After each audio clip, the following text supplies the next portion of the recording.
దేవునికి స్తోత్రం. ప్రభునందు నా ప్రియమైన సహోదరి సహోదరులారా, యేసును ప్రేమిస్తున్నాడు అనే ఆత్మీయ కార్యక్రమాన్ని వీక్షించడానికి మిమ్మల్ని అందరినీ కూడా ప్రేమతో ఆహ్వానిస్తున్నాను. మరొక మారు ఈ కార్యక్రమం ద్వారా మీతో మాట్లాడడానికి దేవుడు ఎంతో సహాయం చేశారు.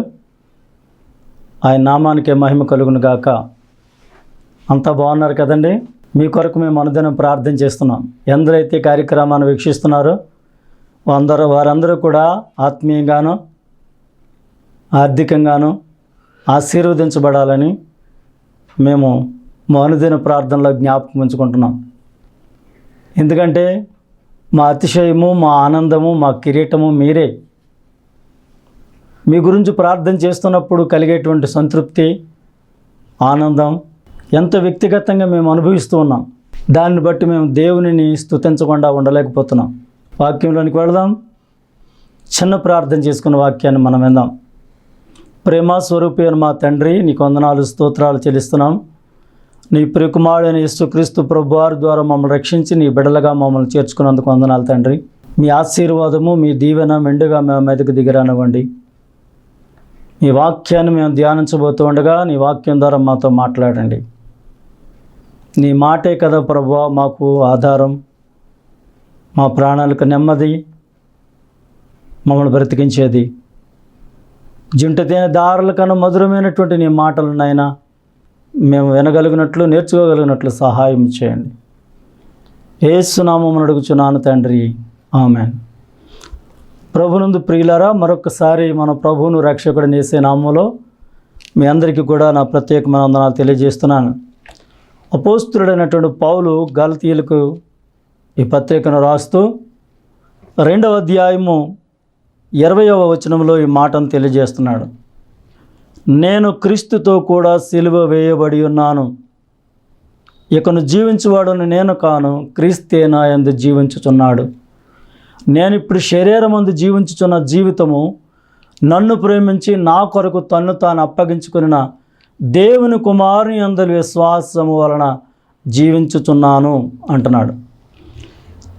నేను క్రీస్తుతో కూడా సిలువ వేయబడి ఉన్నాను. సిలువ అనగానే మనకు తెలుసు, ఒక అడ్డకర్ర, నిలువు కర్ర అనబడే కొయ్యి సిలువ.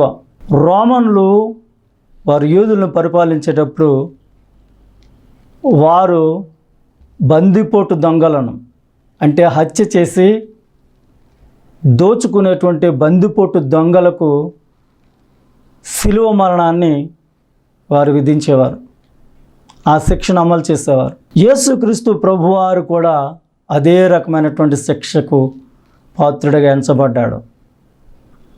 ఆయన బందిపోటు దొంగ కాదు, ఆయన నరహంతకుడు కాదు. మరి ఎందుకు ఆయనకు అంత బలీయమైనటువంటి ఆ సిలువ శిక్షను వేశారు అని అంటే, ఇదే గలతీయులకు రాసిన పత్రిక 3వ అధ్యాయము 14వ వచనంలో ఇలాగున వ్రాయబడి ఉంది.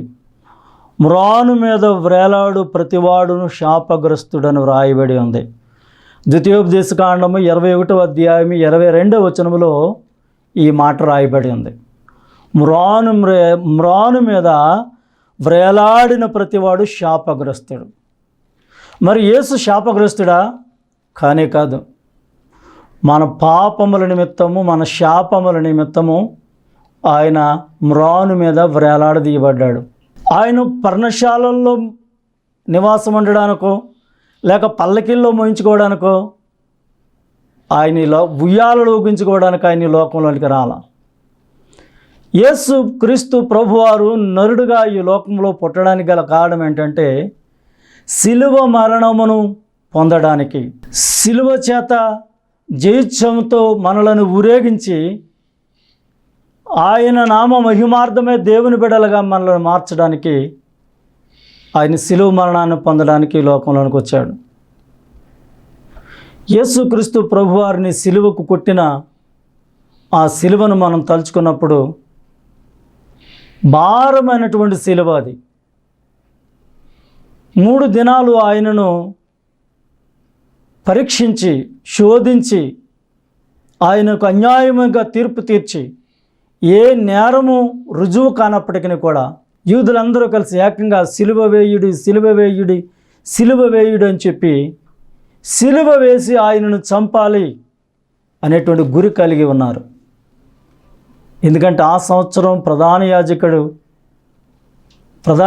నాకు కైప అంటున్నాడు, అందరి కోసం ఒక్కడు చనిపోవటం మంచిది కదా అని వారిని ప్రేరేపించాడు. ఆ దినాన్ని మొదలుకొని యేసును చంపడానికి వారు ప్రయత్నం చేస్తూనే వచ్చారు. చేయని ప్రయత్నం అంటూ లేదు. ఆయన ఎక్కడికి వెళ్తే అక్కడికి వెళ్ళారు. శాస్త్రులు, మత పెద్దలు, పరిసయ్యులు ఆయనలో తప్పును వెదకాలని, ఆయన మాటల్లో తప్పును వెదకాలని వారు చేయని ప్రయత్నం అంటూ లేదు. అయితే దేవుని బిడ్డలారా, యేసుక్రీస్తు ప్రభువారు సిలువకు వేసి కొట్టబడ్డాడు. ఇద్దరు దొంగల మధ్యలో ఆయన సిలువలో వేలాడదీయబడ్డాడు. సిలువ లేని మన జీవితాలకు విలువ లేదు. సిలువ అనేది మనం చూసినప్పుడు చాలామందికి సిలువ వేయబడిన యేసు ప్రభువారు మాత్రమే జ్ఞాపకం వస్తూ ఉంటాడు. ఎందుకంటే అంతకుముందు ఎంతమంది సిలువ వేయబడిన చరిత్రలో గుర్తింపు లేదు. యేసుతో పాటుగా సిలువ వేయబడిన ఇద్దరు దొంగలను కూడా మనం జ్ఞాపకం చేసుకుంటాం, కానీ వారిని మనం అనుసరించాం. కానీ ఇద్దరు దొంగల మధ్యలో సిలువ వేయబడిన యేసు ఉన్నాడే, ఆ యేసు నీ కొరకు నా కొరకు సిలువలో శ్రమపరచబడ్డాడు. మనం ఇంకా భక్తిహీనులుగా ఉండగానే యుక్తకాలం ముందు క్రీస్తు మన కొరకు చనిపోయాడు. దేవుడు తన ప్రేమను అలాగును వెల్లడిపరిచాడు. కాబట్టి క్రీస్తు సాక్షిగా పిలువబడినటువంటి సౌలు అనబడిన పౌలు పూర్వము హింసకుడు, దోషకుడు, హానికరుడు, క్రైస్తవ సంఘాన్ని హింసించినటువంటి వాడు, క్రీస్తు చేత పట్టబడి ముమ్మారు బెత్తములతో కొట్టబడి 5 సార్లు రాళ్లతో కొట్టబడి చావును రుచి చూసి చావుకు దగ్గరగా వెళ్ళినటువంటి ఈ పౌలు ఆయన గలతీ సంఘానికి స్టేట్మెంట్ ఇస్తూ ఉన్నాడు. నేను క్రీస్తుతో కూడా సిలువ వేయబడి ఉన్నాను అంటున్నాడు. ఇప్పుడు నేను శరీరమందు జీవించుచున్న ఈ జీవితము నా ఇష్టం కాదు. ఏమంటారు?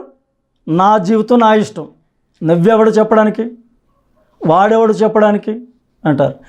నా జీవితం నా ఇష్టం. నీ జీవితం నీ ఇష్టం కాదు. నీ జీవితం దేవుని చిత్తం. నీ జీవితం నీవు ఇప్పుడు జీవించుచున్నావే, ఈ జీవితం దేవుడు నీకు ఇవ్వటం వల్ల వచ్చింది. ఇది చాలామంది నా ఇష్టం అంటారు. నీ జీవితం నీ ఇష్టమైతే నీ జీవితాన్ని ఎప్పుడు నీ దగ్గరే పెట్టుకుంటావు. ఇది దేవుడు ఇచ్చినటువంటి జీవితం. కాబట్టి దేవుడు రమ్మన్నప్పుడు నువ్వు వెళ్ళవలసిందే. ఇది నా ఇష్టం, నా జీవితం నా ఇష్టం అని ఇక్కడ నువ్వు కూర్చోవడానికి ఏమి లేదు. దానికి నువ్వు అర్హుడు కానే కాదు. దేవుడు నీ పట్ల దయ చూపితేనే కానీ, దేవుడు నీ దీన జీవితాన్ని జ్ఞాపకం చేసుకుంటేనే కానీ నీవు భూమి మీద బతికి బట్టగట్టవు. నేను శరీరం ముందు జీవించుతున్నటువంటి ఈ జీవితము నన్ను ప్రేమించి నా కొరకు తన్ను తాను అప్పగించుకున్న క్రీస్తు ద్వారా నాకు అనుగ్రహించబడింది అంటున్నాడు. అవును, నిన్ను ప్రేమించినటువంటి క్రీస్తు నీ కొరకు తన ప్రాణాన్ని పెట్టాడు. మత్తయి సువార్త 10వ అధ్యాయము 38వ వచనంలో యేసు ప్రభువారు అంటున్న మాట ఏమిటో తెలుసా? ఎవడైనను నన్ను వెంబడింపగోరిన యెడల సమస్తాన్ని ఉపేక్షించి తన సిలువెత్తుకొని నన్ను వెంబడించాలి. నీ సిలువెత్తుకొని నువ్వు ప్రభుని వెంబడించాలి. ఎందుకంటే లోకం సిలువను చూడడానికి ఇష్టపడటం లేదు. ఎవరైతే సిలువను చూస్తారో, సిలువను చూచిన వారి జీవితాలు రూపాంతరపరచబడుతున్నాయి. ఎవరైతే సిలువ చెంతకు వస్తున్నారో వారి జీవితాలు విలువైనవిగా మార్చబడుతున్నాయి. సిలువ ఉంది గనుకే మన జీవితానికి విలువ వచ్చింది. లేకపోతే ఎక్కడ వారమో, ఎక్కడుండేవారమో. నా ప్రియమైనటువంటి వారులారా, ఈ దినాల్లో ప్రభుత్వం కూడా అంగీకరించలేకపోతుంది సిలువ సువార్త. ప్రభుత్వమే దుర్వ్యసనాలకు మనుషులను ప్రోత్సహించి లైసెన్సులు ఇచ్చి సమాజంలో చెడ్డవారిగా బ్రతకడానికి విచ్చలవిడి కలిగిన స్వేచ్ఛనిస్తూ ఉంది. కానీ సిలువను గూర్చిన వార్త ఉంది, సిలువ ఉన్నదే. ఆ సిలువను గూర్చిన వార్త నశించిపోతున్న మానవాళిని పాపము నుండి శాపము నుండి విమోచించడానికి అది శక్తిగా లోకంలో పనిచేస్తూ ఉంది. దేవుడు తన శక్తిని సువార్త ద్వారా అనేకుల జీవితాలకు పంపించి రూపాంతర అనుభవంలోనికి నడిపిస్తున్నాడు. వ్యభిచారులు మార్పు చెందుతున్నారు, త్రాగుబోతులు మార్పు చెందుతున్నారు, జోదగాళ్ళు మార్పు చెందుతున్నారు, దొంగలు మార్పు చెందుతున్నారు.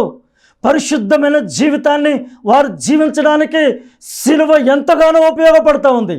ఆ సిలువను గూర్చిన వార్త నశించుతున్న వారికి వెరుతనం కానీ, రక్షించబడుతున్న మనకు దేవుని శక్తి, ఆ శక్తి చేత మనం ఈ లోకములో దేవుని బిడలగా జీవిస్తున్నాం.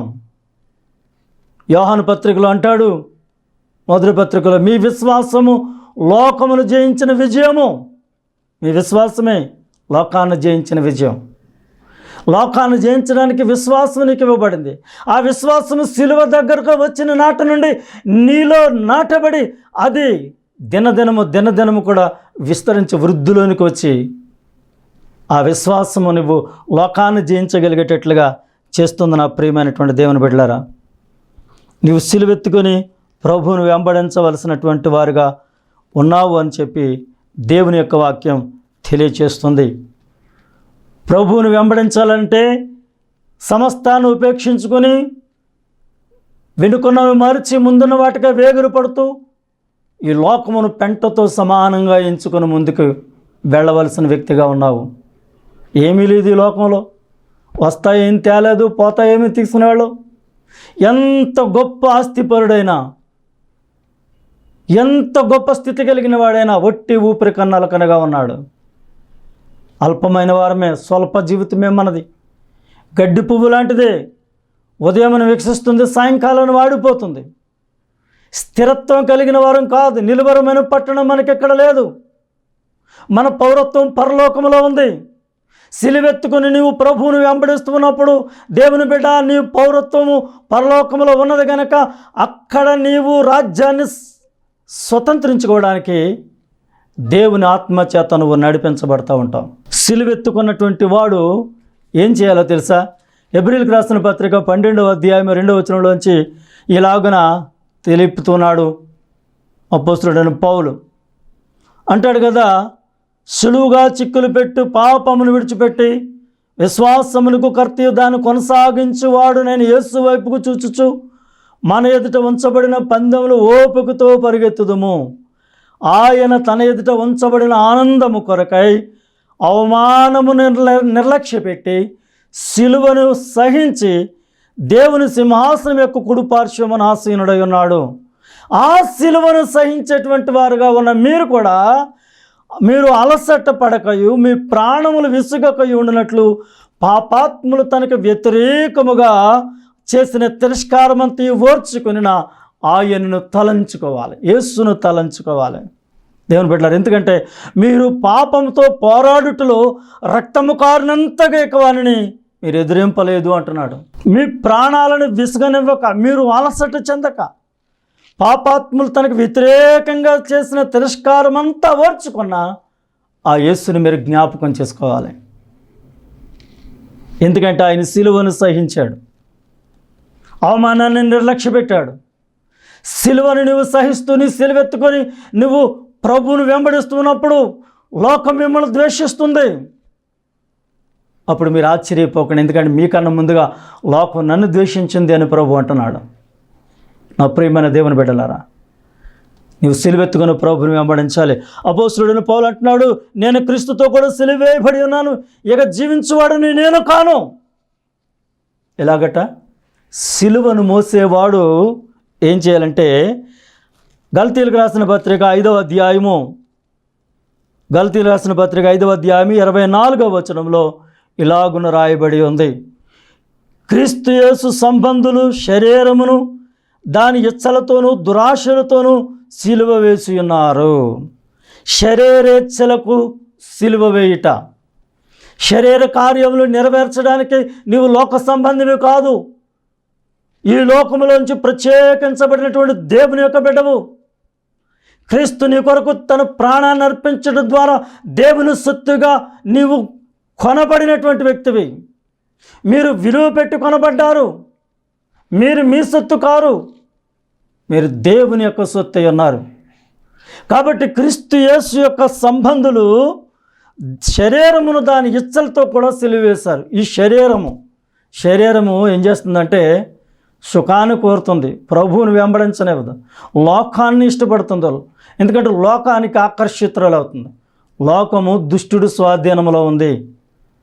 లోకం దుష్టుడి స్వాధీనంలో ఉంది కాబట్టి బలహీనత కలిగినటువంటి ఈ శరీరము లోకాకర్షణలకు లోనైపోతూ ఉంటుంది. యేసుక్రీస్తు ప్రభువారు ఆయన సిలువ వైపుకు చూసినప్పుడు నువ్వు సమస్తమును కూడా ఉపేక్షించి, సమస్తాన్ని పరిత్యజించి నీ సిలువెత్తుకొని ఆయనను వెంబడిస్తావు. శరీర క్రియలు మనకు తెలుసు కదా. శరీర క్రియల గురించి, శరీర కార్యాల గురించి ఇదే అధ్యాయంలో పై మాటలు అంటాడు. అవేవనగా జారత్వము, అపవిత్రత, కాముకత్వము, విగ్రహారాధన, అభిచారము, ద్వేషములు, కలహములు, మత్సరములు, క్రోధములు, కక్షలు, భేదములు, విముతములు, అసూయలు, మత్తతులు, అల్లరితో కూడిన ఆటపాటలు మొదలైనవి, వీటన్నిటిని కూడా శరీర కార్యములుగా ఎంచుతూ ఉంది దేవుని యొక్క వాక్యం. ఈ కార్యాలన్నీ నీలో పరిశుద్ధతను పాడు చేస్తాయి. ఈ శరీర కార్యాలన్నీ కూడా నీలో యథార్థతను పాడు చేస్తాయి. నిన్ను నీతిమంతునిగా ఉండనివో ప్రియదేవుని బిడ్డలారా. అందుగురించి వాక్యంలో రాయబడింది, నీవు దేవుని నీతి యగునట్లుగా ఆయన నీ కొరకు తన ప్రాణాన్ని పెట్టాడు. నీవు దేవుని నీతి యగునట్లు, నిన్ను దేవుని నీతిగా ఆయన ఎంచుతూ నీ కొరకు ఆయన ప్రాణం పెట్టాడు. కాబట్టి సిలువ వేయబడినటువంటి వారు, యేసుక్రీస్తు కూడా సిలువ వేయబడిన వారుగా ఉన్నటువంటి వారు తమ యొక్క శరీరేచ్ఛలను వారు సిలువ వేస్తారు.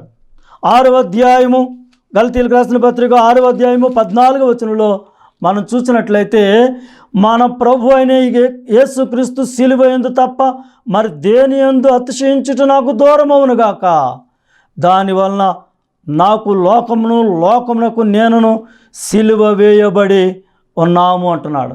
నేను లోకానికి, లోకము నాకు కూడా సిలువ వేయబడి ఉన్నాము అంటున్నాడు. ప్రభు అయిన యేసుక్రీస్తు సిలువ యందు తప్ప మరి దేని యందు కూడా నేను అతిశయపడను. ఎందుకంటే నేను లోకము నాకును సిలువ వేయబడ్డాము. కాబట్టి లోకములోంచి నేను ప్రత్యేకించబడినటువంటి వాడను. లోకాన్ని ప్రేమించిన వాడిని కాను. ఇహలోక స్నేహాన్ని ఆశించినటువంటి వాడిని కాను. లోకంలో దొరికేటువంటి తాత్కాలికమైనటువంటి ఆనందం కోసం పరుగులు పెట్టేవాడిని కాదు. నేను నన్ను పిలిచిన వాని చిత్తమని ఎరిగిన వాడను. నేను అనేకుల మధ్య, అధికారుల మధ్య, రాజుల మధ్య, అనేక మంది మధ్య ఆయన కొరకు సాక్షిగా నిలబడాలని నన్ను పిలిచిన నా దేవుని సిలువ యందు తప్ప మరి దేని యందు కూడా నేను అతిశయపడలేదు. ఆ దేని యందు అతిశయపడితే ఆ అతిశయం నాకు దూరమవునుగాక. నేను లోకానికి, లోకము నాకును కూడా మేము సిలువ వేయబడ్డాము అంటున్నాడు.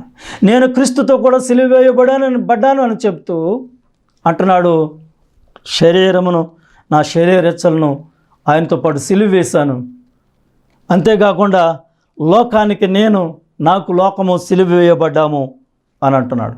రోమీయులకు రాసిన పత్రిక 6వ అధ్యాయము 6వ వచనంలో, రోమీయులకు రాసిన పత్రిక 6వ అధ్యాయము 6వ వచనంలో మరొక మాటను మాట్లాడుతున్నాడు పౌలు. రోమీయులకు రాసిన పత్రిక 6వ అధ్యాయం 6వ వచనంలో, ఏమనగా మనం ఇంకను పాపమునకు దాసులము కాకుండుటకు పాప శరీరము నిరర్ధకమగనట్లు మన ప్రాచీన స్వభావమును ఆయనతో కూడా సిలువ వేయబడినని ఎరుగుదుము. ప్రాచీన స్వభావము సిలువ వేయబడట. ప్రాచీన స్వభావం అంటే ఏమిటంటే ప్రియదేవుని బిడ్డలారా, ప్రాచీన మునుపటి క్రియల విషయంలో మనం ఆలోచన చేసినట్లయితే, ఇలాగున తీతు పత్రికలోనికి మనం వెళ్ళినప్పుడు తీతు పత్రికలో గొప్ప ఆశీర్వాదకరమైన మాటను తెలియచేస్తున్నాడు. ఎందుకనగా తీతు పత్రిక 3వ అధ్యాయము 2వ వచనంలో 3వ వచనం నుంచి ఇలాగ రాయబడింది, ఎందుకనగా మనము కూడా మునుపు అవివేకులమును, అవిధేయులమును, మోసపోయిన వారమును, నానా విధములైన దురాశలకును, భోగములకును దాసులయ్యండి, దుష్టత్వమందును, అసూయందును కాలము గడుపుతూ అసహ్యులమై ఒకరినొకడు ద్వేషించుకుంటుమే కానీ మన రక్షకుడైన దేవుని యొక్క దయయు మానవుల ఎడల ఆయనకున్న ప్రేమయు ప్రత్యక్షమైనప్పుడు మనము నీతిని అనుసరించి చేసిన క్రియల మూలంగా కాక తన కనికరము చెప్పునే పునర్జన్మ సంబంధమైన స్నానము ద్వారాను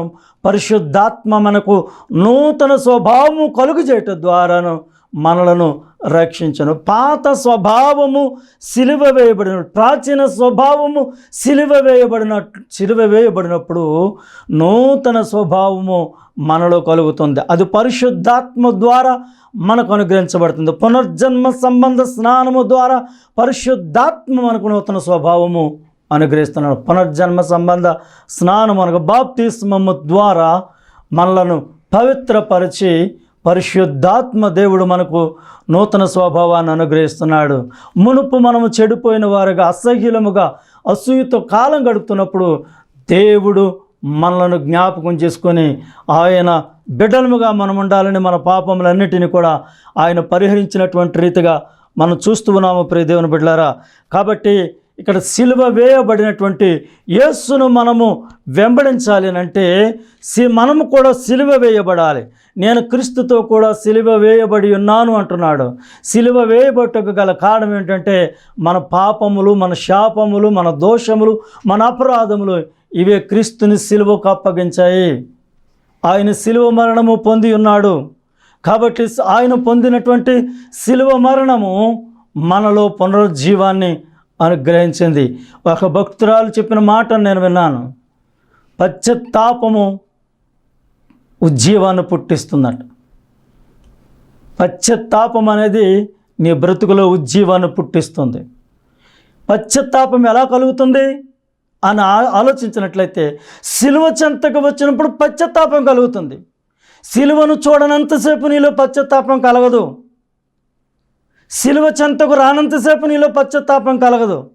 కానీ ఎప్పుడైతే సిలువలో ఉన్న యేసుని నువ్వు చూస్తావో, ఎప్పుడైతే సిలువ వేయబడిన యేసుని నువ్వు కనుగొంటావో, అప్పుడు నీ యథార్థమైనటువంటి స్థితి నీకు జ్ఞాపకం వస్తుంది. నీవు పాపముల విషయమై పశ్చాత్తాపడతావు. ఎప్పుడైతే పాపముల విషయం పశ్చాత్తాపడడం ప్రారంభిస్తావో ఉజ్జీవం అనేది నీలో నుండి ప్రారంభమవుతుంది.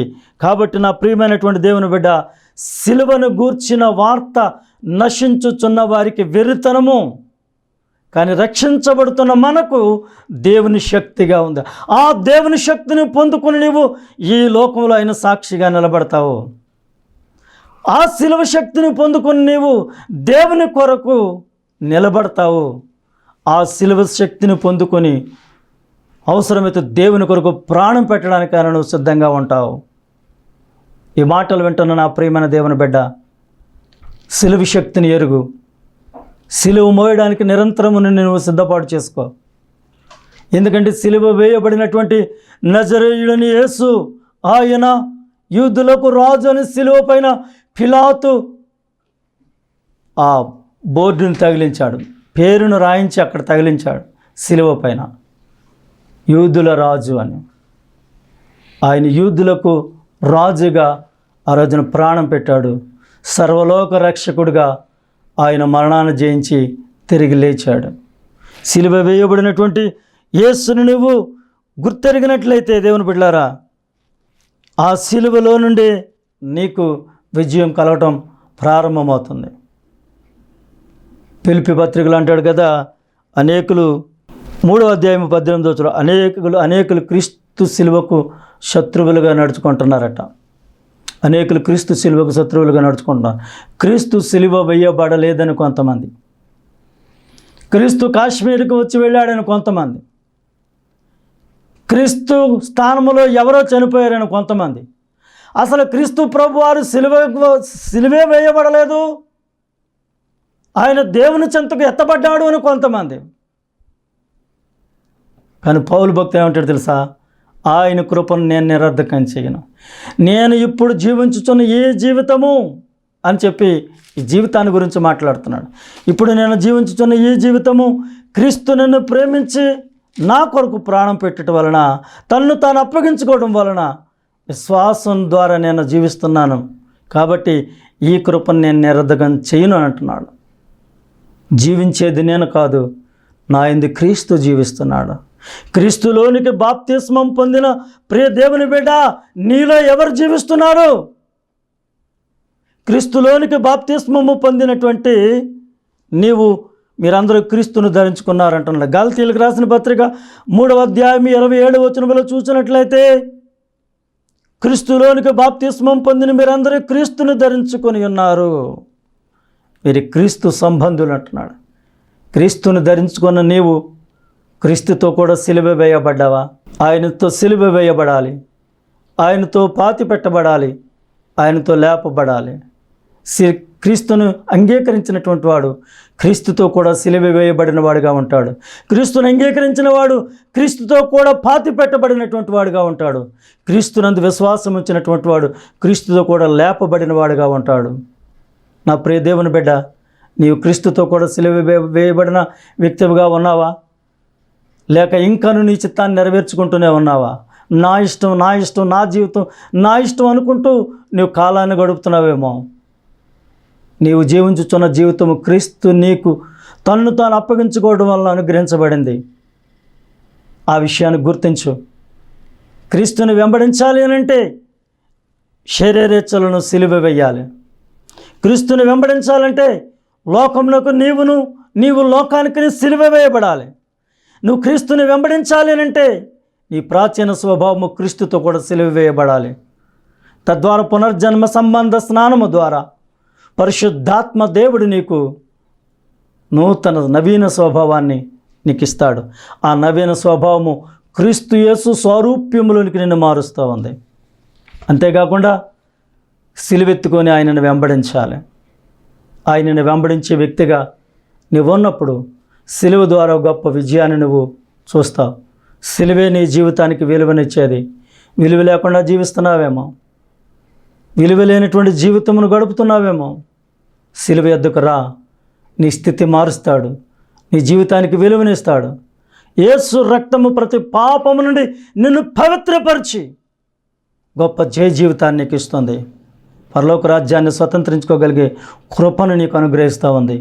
యేసు రక్తము పాపం నుండి నిన్ను విమోచిస్తే, యేసు ప్రభు వారి యొక్క సిలువ లోకంలోంచి నిన్ను ప్రత్యేకపరిచి దేవుని బిడ్డగా నిన్ను లోకంలో బ్రతికేటట్లు చేస్తుంది.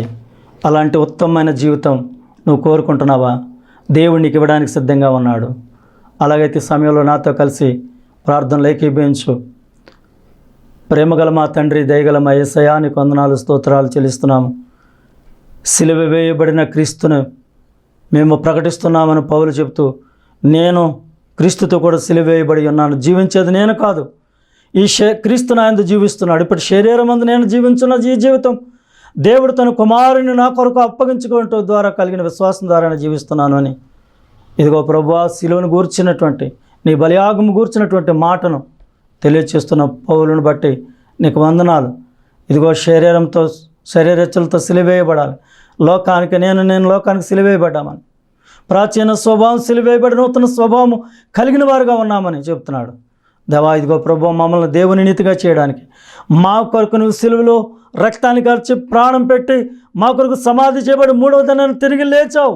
ఆ పునరుద్ధాన శక్తి ఈ వాక్యాన్ని వింటున్నటువంటి ప్రార్థనలో ఏకీభవిస్తున్న ప్రతి ఒక్క బిడ్డను తాకును గాక. ఇప్పుడే ఈ బిడ్డలందరినీ దీవించండి ప్రభువా. ఈ కార్యక్రమం ద్వారా నీ బిడ్డలు అన్ని విషయాలు అత్యధికమైన విజయం పొందుకున్నట్లు సహాయం చేయండి. కూడిన వారిలో రోగులుంటే ముట్టు స్వస్థపరచండి, బలహీనులుంటే బలపరచండి. నీ బిడ్డలు ఆయన ఏ అవసరతలు ఉన్నారో వారి అవసరాలు తీర్చండి. వీరి కోరికలు సిద్ధింపజేసి వీరి మనోభిష్టమును సఫలపరిచి శ్రేష్కరమైన ఆశీర్వాదాలతో వీరిని ఎదుర్కొనండి. నజరేయుడైన యేసు నామములో ప్రార్థించి వేడుకుంటున్నాం మా పరమ తండ్రి. Amen. Amen. God bless you. దేవుడు మిమ్మల్ని దీవించును గాక.